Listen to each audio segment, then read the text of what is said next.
अरे पोरगा कथा फिरणार तू रे? काही नाही हो काका, नारळ फोडालेलो तू गंगाराम महाराजवर. अरे मग नारळ पोळायला जाणं होतं तर माल बी फोन लावता, माल बोलावता ना. दोन्ही जणी साथ मध्ये जातो मग आपण.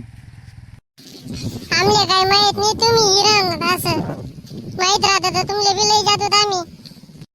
बय आज पोयासारखा पोया नारळ पोळाल माल संगीनी लई घ्यात तुम्ही. गंगाराम माराले, जिटंग्या माराले, नारळ पोड नव्हतं आपले. आता तटिंग इशीन बैल न्यारा सवार ना, बैल चारायला जाणं आहे आपली. इशी का मग? हा काका, तुम्ही पहिले नारळ फोडी हा, मग याच्यात बैल चाराले बरं. बरं बरं जाऊत मग जोड मा काही खाई पिले मग निघूत आपण. पण कुठे 4 शिरपो बैल? गंज हो काका, दुधाया मासे आपलं काटण पडेले नदीनं काटे गणेना जाऊत ना आपण नुसता बैल चाराले. पण तताई कितला वाजता इशात रे? आपली बैल सजाडाल बी टाइम नाही भेटा.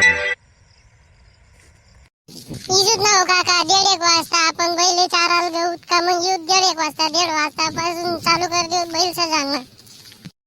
हा बरं बरं मग लवकर तयारी करा मग. हा चला. हा काका, लगेच फोन करस मी तुमले तो आडाय मग.